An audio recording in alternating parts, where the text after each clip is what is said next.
Chandan Roy Sanyal, thank you so much for joining me on How I Made It. How is life? Thank you, Vicky ji, for having me. It's been years of knowing you, and now the technology has caught up, and we are doing a Zoom call. Chandan, so tell me what's going on in your career, how satisfied you are if you look at it starting from 2006 in Rang De Basanti. It's been more than 14 years now. I think when I look back, like you said, Rang De Basanti. So Rang De Basanti was when I just sort of had come to Bombay, and I was just warming up, and it was a sort of a blessing in disguise. It was luckily I got Rang De Basanti, and it was like a film school actually. उस time मुझे इतनी film की acting तो मुझे कुछ पता ही नहीं था. मैं नाटक करता था. And how, and then to watching Amir Khan and अपना Wahid Rahman, Atul Kulkarni, and all this K.K. Raina, Siddharth, all these guys, Kunnu, Kunal Kapoor, Soha, ये सब तब मेरे लिए बहुत बड़े बड़े सितारे थे. और पहली बार मैं बम्बई आया था और फिल्मों में. I was just fresh out of college actually in a way. और उनको इतने पास से देखने का मौका मिला. लेकिन आज जब मैं मुड़ के देखता हूँ तो मतलब काफी ऐसे दिन भी गए हैं जहाँ बहुत ज्यादा मायूसी थी. And but I was always prepared that if I come to Bombay and try to make a mark in the world of acting and as an actor, it's a long process, and I think I am somewhere halfway through in the journey. अभी क्या है, थोड़ा सा आराम हो गया है. भगवान की दया से कुछ चीजें मिली हैं जहाँ पे मुझे ज्यादा सोचना नहीं पड़ता. अभी इतना कमा लेता हूँ कि अपने माँ बाप का भी ध्यान रख सकता हूँ. और I can concentrate on good films also. But it's been a tough journey, lot of upheavals, lot of ups and downs a lot actually. ups तो बहुत कम ही देखे मेरे लाइफ में. But last year, has been kind because of the coming of OTT. Somehow I started getting recognized for my work, and I think last I ever got nominated for a film was for Kamina in 2009 for best debut. After that, it's been sort of a blanket years for me, last decade. And with this decade, I moved in with my first nomination for Ashram in the Critics' Choice Award in the Best Supporting Actor. And also, so I think it's a new beginning for me in this decade. So we'll soon come to Ashram, which you are clearly very happy about.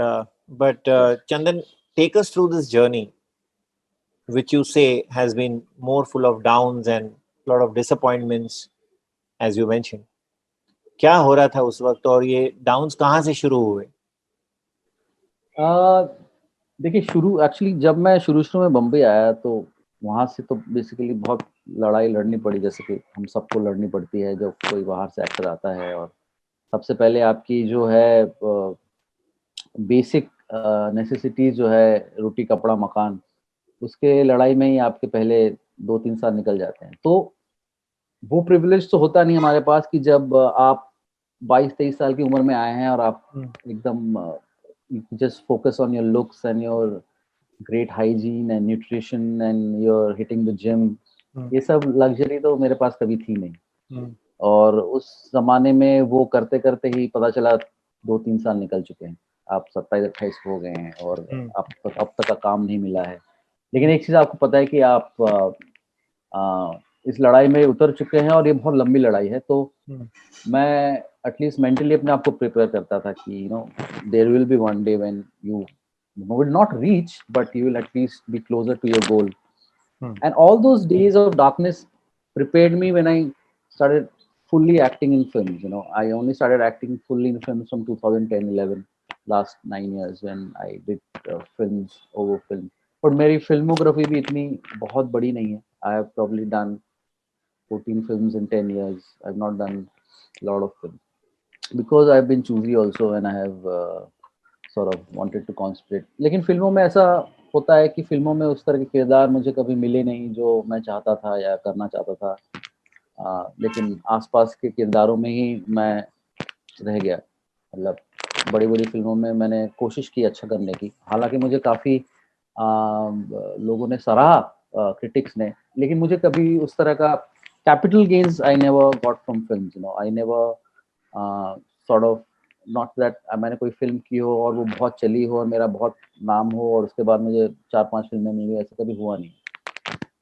मेरा film work has always come slow to me, and I was sort of getting disgruntled by staying on the side as a secondary throughout my career in films.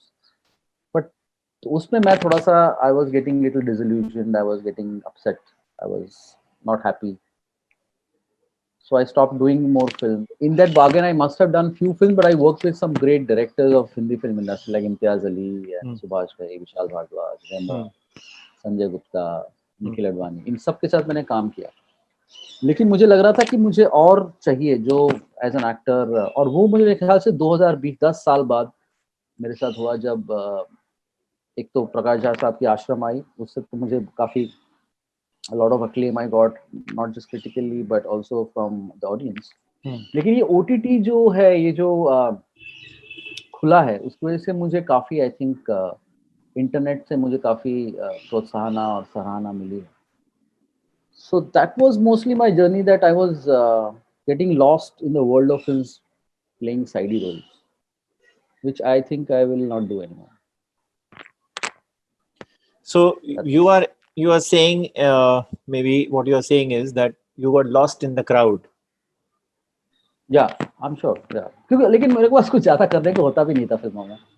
तो मैं जितनी कोशिश और बड़े लेकिन एक चीज वही मैंने बोला कि मुझे बड़े सितारों के साथ काम करने का मौका मिलता था और वो सब उसमें मजे, एक्सपीरियंस के मजे आते थे, लेकिन मेरा कोई पर्सनल ग्रोथ नहीं हो रहा था.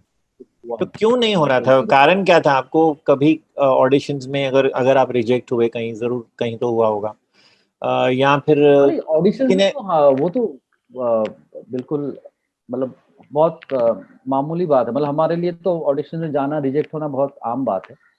लेकिन फिल्मों के चॉइसेस एक्टर्स के लिए बहुत कम ही होते हैं. मतलब अब दूसरे जो भी अभिनेता हैं जो यहाँ पे मेरे साथ आसपास के मेरे जो कोलीग्स हैं, वो भी काफी साल से जो टिके हैं, जो अच्छा काम करने की कोशिश कर रहे हैं, क्योंकि मेरे को अच्छा काम भी करना था. मैं अगर लेकिन अच्छी बात ये हुई विकी जी कि मैंने अपने आप को मतलब वेस्ट नहीं किया. मतलब I just did not do any kind of film and got lost in B grade cinema और टीवी सीरियल, और I could have done that, but I chose to stay on the righteous path and also the quality path.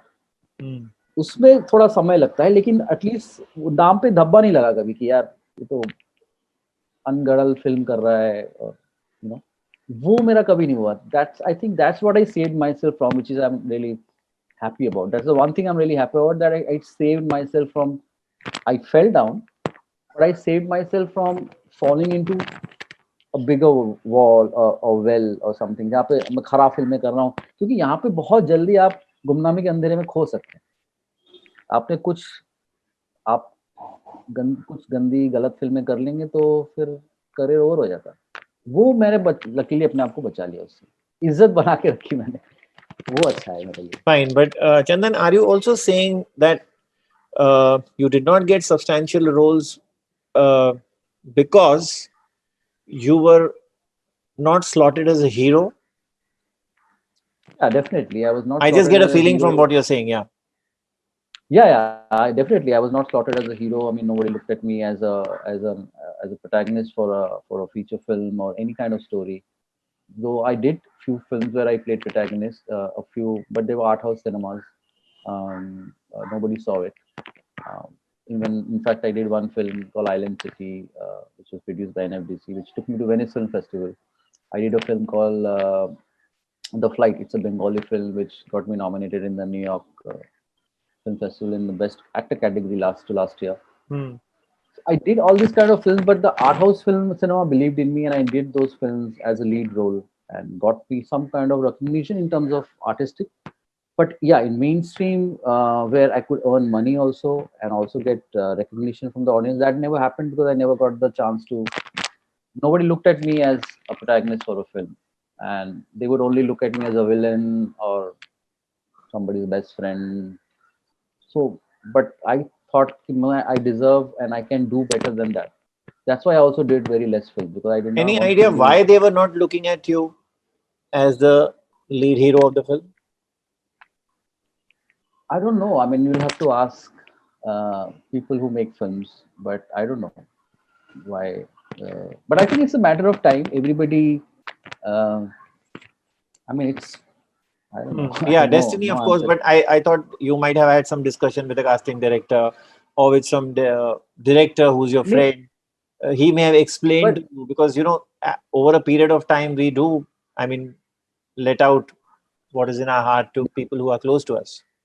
no, actually, because I feel nobody would cast me in a lead role because there is a lot of money riding on films and the budget and who will they would say who would buy the film कौन देखेगा ये film कहाँ कहाँ theatre में release होगी इन सब ये जो complexity of making a film and releasing it इसमें मैं कुछ कर ही नहीं सकता I mean this the economics and politics of making films is so big that I'm a very small pawn to dictate something. So what I started doing is that I started writing my own films. I started making my own short films. Hmm. I did some work where I could justify myself, and that's my plan. Eventually, in next 10 years, is that I want to make my own films Hmm. and cast myself, find directors who will direct me for my own stories because that's what I realized. But that comes from wisdom. So I would have luckily given up and the fight and would have done what people wanted me to do, but I did not do that. I said, okay, it's not happening. I'll create my own opportunity, and that I learned from actually Vishalji. I was listening to one interview of Vishalji and it was with Saeed Naqvi. तो उन्होंने बोला विशाल जी को पूछा कि आपने फिल्में बना आप तो म्यूजिशियन हैं आप इतना अच्छा आपने माचिस का म्यूजिक दिया इन सब फिल्मों का म्यूजिक दिया सत्या का म्यूजिक दिया तो आप फिल्में क्यों बनाने आ गए आप what sort of prompted you to make film he gave a very beautiful answer he said yaar I made Satya I made Makbul I mean I made Matches they were hit films they were amazing people loved it but it never got me work it never got him work he wanted to do him like like the same dilemma and that's when he said I'll make my own film that's when he started writing his own film and he said the only reason I started making my films to cast myself as music director and that's when he made those films and he gave those brilliant music of Omkara and Kamine and that was my inspiration 5 6 years back one night when I was really down and I saw that interview Hmm. and that gave me a lot of hope I said this is the way not to give up but to keep fighting and make your own film and show the world that you can अगर आपको नहीं मिल रहा है तो मैं खुद करता हूँ इसलिए मैं शॉर्ट फिल्म बनाने लग गया मैंने काफी शॉर्ट फिल्म बनाई जो काफी बड़े बड़े फेस्टिवल्स में गई और बहुत लोगों ने सराहा मैंने बड़े बड़े फिल्म मैंने वो फिल्म सुभाष घई को दिखाई मेरी शॉर्ट फिल्म इम्तियाज अली देखे और सब विशाल जी ने देखी मेरी short film they all thought that I'm an accomplished filmmaker. Prakash ji ने देखी मेरी फिल्म उनको लगा I'm an accomplished filmmaker. So at least those 5 years I did not waste in यार मेरे साथ ऐसा हो रहा है मैं ऐसा क्यों नहीं कर सकता. So that one interview changed my the outlook and perspective in life and so I kept doing what I did is acting and I kept writing and now my plan is this decade next 10 years is to make my own films and So, are acting you also. tying up with some studios and looking at larger? I am I mean, I was yes going I'm to ask pitching you about the short films, but you already mentioned. But अभी जो बड़ी फिल्मों का plan है? देखिए actually ये जो 2020 में जो इंटरनेट फिल्म्स का जो शुरू हुआ है मतलब इंटरनेट पे लोग इतने टैलेंट और राइटिंग उससे मुझे लगता है कि एक दरवाजा बना है मेरे लिए जहाँ पे मैं एक छोटी सी फिल्म अपने को लेके सिर्फ मैं ही नहीं I'm not a megalomaniac I'll have other my friends who are great actors writers directors and make Sure. a team and can make those films Hmm. and I can get a very decent release on an internet or on some platform. Hmm. So I'm taking baby steps. I'm going to start with a small film with few actors, make it right, see what happens, and I'm very sure it'll do well. And then bit by bit, I'll reach that space where I can one day make because I have written scripts. There are some scripts which are really expensive scripts. My first script which I wrote is a very expensive script. So I went to a friend who's a first AD and who does budgets and all. तो मेरे दिमाग में लगा कि यार मैं तो 1 करोड़ में बना लूंगा. बोला सर ऐसे नहीं होता है So he taught me how to break down a script. Yeah. He taught me how to budget it. कि एक दिन का शूट का खर्चा 7 से 8 लाख होता है. तो आप, मेरे एक दोस्त है जो एग्जीक्यूटिव प्रोड्यूसर है, जिसने काफी फिल्में बनाई हैं, नीरजा बनाई हैं और तुम्हारी सुल्लू बनाई है, दीपिका, उसके साथ मैं एक दिन बैठा था, तो उससे मैं सीख रहा था. तो ही सेड, चंदन तुमको लगता है ऐसे नहीं है, तुम जो वहाँ पे जो जनरेटर से जो लाइट जलेंगी ना, तो जनरेटर का डीजल का खर्चा ही 50,000 रुपये. तो ये सब जो चीजें हैं ना, ये मुझे समझ में आने लगी. काफी चीजों का आंसर मिलने लगा कि क्यों मेरे साथ कोई फिल्म क्यों कैसे बना सकता है, जहाँ पे डीजल अगर 30 दिन चलेगा सेट पे, जहाँ पे मैं हीरो हूँ और वो फिल्म कोई देखेगा नहीं, तो मेरा प्रोड्यूसर तो बर्बाद हो जाएगा. Then I started writing films, molding budgets in my head, how to write film with 4 characters in a car, in a house, in one, all these things really.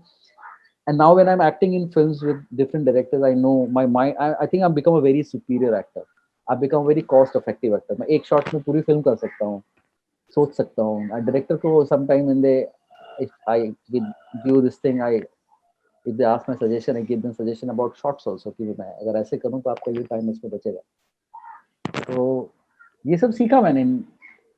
हालांकि अधर में लटका हुआ था, लेकिन ये उस एक इंटरव्यू से मैंने इतना कुछ सीखा. और I'm really happy. I'm looking forward to this decade where I can make my own films with all this. This is my plan actually. So I'm very happy actually. I'm sure the success and the recognition which you have got with MX Players Ashram has also changed your thought process. Yes, it did. Actually, I'll be very frank. 30th August की बात है. मैं actually मेरे को ज़्यादा उम्मीद होती नहीं है किसी चीज़ से, क्योंकि मेरा जो भी मैं आज तक किया कोई चला नहीं. हालांकि लोगों ने बोला है कि यार तुमने बड़ा अच्छा काम किया, तो मैं उस चीज़ का आदी हो गया था. कोई भी फिल्म आती चलेगी नहीं चलेगी, मेरे को लोग देखेंगे, बोले यार वो कहीं देखा, वर दैट यू, हाँ शेफ देखी, वर दैट यू, हाँ वो बहुत अच्छा किया आपने काम, बस चला गया. ये मेरे साथ अक्सर होता है कि तो मैं I got bored and used to the fact that they will see the film, they will try to recognise me and say you were good. So I got sort of fed up in a sense. मैं वो एक pattern बन गया था कि मैं अच्छा हूँ पर इतना ही हूँ. हर बार कोई फिल्म देख के थिएटर से निकलता था, जब कोई प्रीमियर होता था, तो मेरे पास काफी लोग आते थे, अरे आपने इससे पहले क्या किया है, आपने तो कमाल की एक्टिंग की, कौन है आप. इस सवाल का जवाब देते देते मैं थक गया था. मैंने यार मैं यहाँ मेरी पहली फिल्म है, कैसी लग रहा है. Thank you. 30 अगस्त की बात है, लास्ट ईयर लॉकडाउन था. ऑब्वियसली मैं अकेले रहता हूँ अपनी बिल्डिंग के साथ, तो एक अकेले तो रह ही रहा था और इतनी सारी चीज़ें हो रही थी आसपास. इरफान साहब चले गए, सुशांत चला गया, ऋषि जी चले गए, बड़े बड़े लोग जा रहे हैं, सब घर में कैद हैं, मायूसी छाई हुई है. उसमें आश्रम भी आ रही है, तो मैंने इंटरव्यू दी. हाँ, मुझे कोई उम्मीद नहीं थी कि क्या होगा, मतलब ठीक है आएगा शो, लोग देखेंगे, वैसे ही बोलेगा अच्छा काम किया, आगे बढ़ो. लेकिन मैं 30 की तारीख जब मैं शाम को घर पहुंचा, तो एकदम से मैं just lockdown to my Instagram and I saw that my Instagram followers are like increasing by minutes and seconds, like it just ऐसे बढ़े जा रहा है. मुझे समझ नहीं आ रहा. फिर मेरा फोन कॉल बजने लगा कि चंदन ये रिपोर्ट ऐसा वैसा. मैंने एक minute hold on what is happening. Then I realise after an hour कि dude, there is something has happened to your career which I had forgotten the taste of success. I had forgotten how it felt to be known again. I had completely forgotten it. And I broke down. I actually broke down in my room all alone and वो एक सांस, लंबी सांस ली मैंने. फिर मैंने सोचा चलो thankfully finally it's gonna begin again for me. And then I told a few friends who are very close to me, I called them up and I said, bro, मैं थक गया था यार, मुझे पता ही नहीं चला कि मैं कितना थक गया था. और इतनी बड़ी एक ठंडी हवा आई ना, तो मैं रोक नहीं पाया अपने आप को. And it was a beautiful feeling, you know. I called my friends and told them, I started crying and you know, like finally I'm feeling that कुछ हो रहा है, I can breathe again, कि मैं I'm not a waste anymore. Which I started feeling कि मैं ऐसे ही करते करते 30 साल निकल जाएंगे और गुमनामी में ऐसे कोई देखेगा जब विकिपीडिया में मेरा नाम बोलेगा, हाँ अच्छा एक्टर था यार, उसको अभी मौका नहीं मिला. जो मुझे बनना नहीं है, मुझे वो लड़नी है और मुझे अपने आप ही करना है जो करना है. So Ashram, I'm very thankful to Prakash ji, Shruti, MX Player, you know, they gave me that thing and that role. और ऐसा नहीं मैंने उस रोल में बहुत अच्छा कोई सुपरलेटिव एक्टिंग की है. I realized that it's not. I have done exactly the same kind of performance and उतनी ही इंटेग्रिटी, उतनी ही मेहनत, सॉरी मैं लंबा जवाब दे रहा हूँ क्योंकि आपने बहुत नहीं, इंपॉर्टेंट प्लीज सवाल कंटिन्यू। पूछा है। मैंने उतनी ही इंटेग्रिटी से नंदी दादा के मंटो में भी 2 सीन नवाज के साथ किए, मैंने हैरी मेट सेजल में भी उतनी इंटेग्रिटी के साथ बांग्लादेशी गैंगस्टर किया है, मैंने संजय गुप्ता के फिल्म में नयाज भी किया है, मैंने सब किया है, उतना ही किया है। लेकिन ये एक चीज जो आपके हाथ में नहीं है, वो पता नहीं क्या है, it's like a super power और a destiny, it just happens and you got to wait and that's what I realized that evening. You know, it was a very beautiful self with self isolation kind of evening. 30 अगस्त 2020 मजे आ गए मेरे को, मतलब मैं बोला यार ये एक आर्टिस्ट अंदर से जो एक I can't explain that feeling, and only a artist who is really down in the gutter can understand what it feels like to ऐसे कि आपके किसी ने आपने वो CPR दे दिया और आप एकदम से आपके दिल की धड़कनें चालू हो गई. It was beautiful and that moment will stay with me for a long time actually. So take me through your role, you know, while you say that you were just yourself like you always done, but इसमें कुछ तो खास preparation वगैरह, body language, हाँ बिल्कुल, मैंने which was evident बताया कि actually. हर रोल के लिए मैं तैयारी करता हूँ। जैसे इम्तियाज साहब की जो मैंने हैरी मेट सेल की थी, उसमें मैंने एक बांग्लादेशी गैंगस्टर का रोल किया था। उसके लिए मैंने पूरा एक्सेंट वगैरह पे काम किया था। मैंने इम्तियाज सर के साथ बैठ के वो डायलॉग्स मैंने बंगाल एक्सेंट में लिखे थे, सच वॉइस नोट्स के शेयर किए थे, मैंने पूरी तैयारी की थी। हालांकि मेरा बहुत छोटा रोल था, 6 मिनट का रोल था, लेकिन वो मेहनत दिखती है। इसमें भी क्योंकि ये बहुत लंबा रोल था, तो मैंने सोचा कि काम तो उतना ही करना है, लेकिन मैंने लालच में कभी ये नहीं किया कि ये बहुत बड़ा रोल है जिसमें मैं एक्स्ट्रा एक्टिंग करूंगा, क्योंकि मुझे प्रकाश ने सबसे पहले दिन बोल दिया था कि चंदन बेटा ज्यादा नहीं करना है, keep it simple, keep it minimum, जो मैं करता हूँ। And I worked on the accent. I had a few questions from Prakash ji, किस तरह का कैरेक्टर है, क्या है, कैसे सोचता है। तो बोला भाई ये जो है ये Baba is the face, but you are the man who runs the whole world of ashram, and you are the ultimate power in the scale. तो वहाँ मुझे समझ में आ गया कि if I am the ultimate power, जो powerful आदमी होता है वो he would not show his power.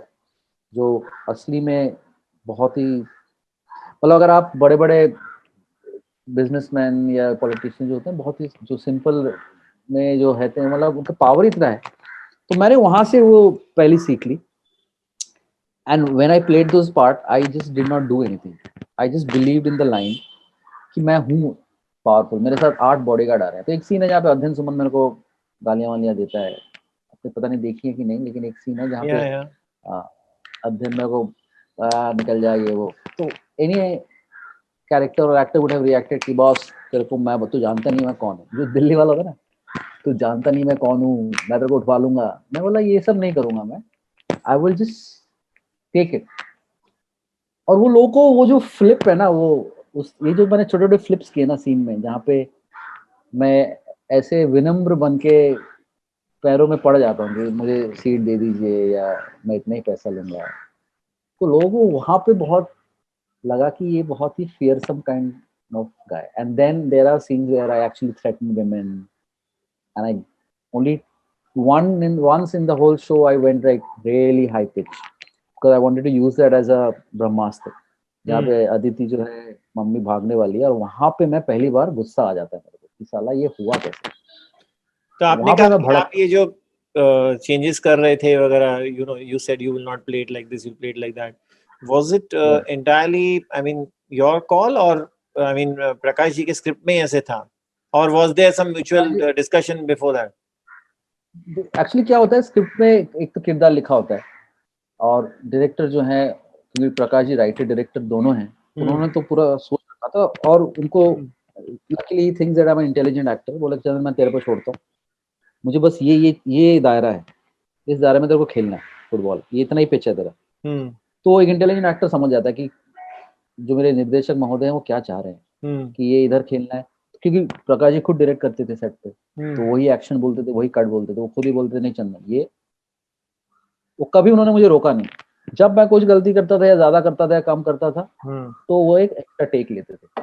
लेकिन लकीली ऐसा हुआ कि कभी भी उस पूरे 3 महीने जो उनके साथ शूट किया, कभी भी ऐसा नहीं हुआ कि मैंने बहुत सारी गलतियां की। इवन मेरे सारे सीन्स बॉबी के साथ, हम लोग का जो केमिस्ट्री है वो बहुत अच्छा बन गया कि हम लोग जब मिले बॉबी सर के साथ, हम शूट पे ही मिले, उन्होंने खुद ही कहा यार चंदन सारा सीन तो हम दोनों का है, Hmm.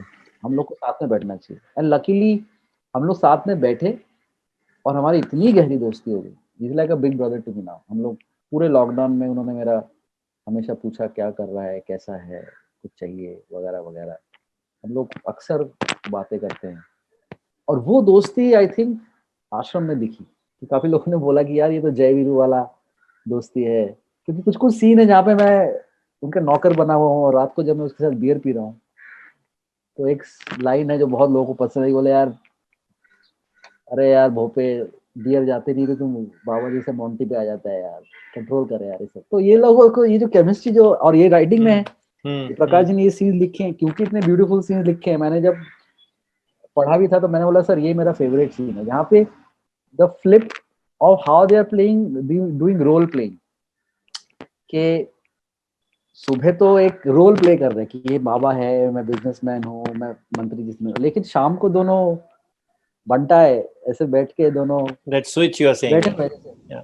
yeah, and that was the beauty of the friendship which I think people have caught on between Bhopa and I really enjoyed playing, and thanks to Jha sir, such an accomplished director and a technical person. So a lot of disappointments for Chandan Roy Sanyal, but MX Plus Ashram has given him a new lease of life. Yeah, Am I right? it's given me a new lease of life. I'm very happy. It's given me a lot of मतलब वो blood bank का थोड़ा थोड़ा खून चाहिए था शरीर में, सलाइन चाहिए था थोड़ा, तो एकदम से फिर से जाग गया मैं। वो बहुत आर्टिस्ट के लिए जरूरी होता है, क्योंकि नहीं तो एक आर्टिस्ट को अगर वो एक इंजेक्शन या एक सलाइन वो ड्रिप नहीं मिलेगा तो An injection of boost, you're saying, yeah. Yeah, it was an injection of boost after 10 years. क्योंकि at the end of the day, audience appreciation is what an artist is looking for, कि आप काम जो कर रहे हैं ठीक है, हो रहा है।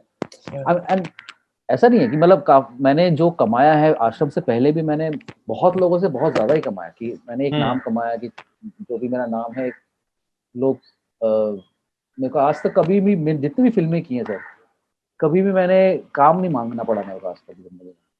मेरे को सारी फिल्में जो है सामने से डायरेक्टर ने बुला के दी है, उन्होंने मेरा काम देखा है, उन्होंने वो मेरा सराहा है। वो विशाल जी, इम्तियाज, अभी सबके टच में हूँ मैं, जितने भी गुप्ता जी, निखिल अडवाणी जी, इन सब के टच में हूँ मैं। हमेशा हमारी बातचीत होती है, दूसरे काम डिस्कस करते हैं हम लोग।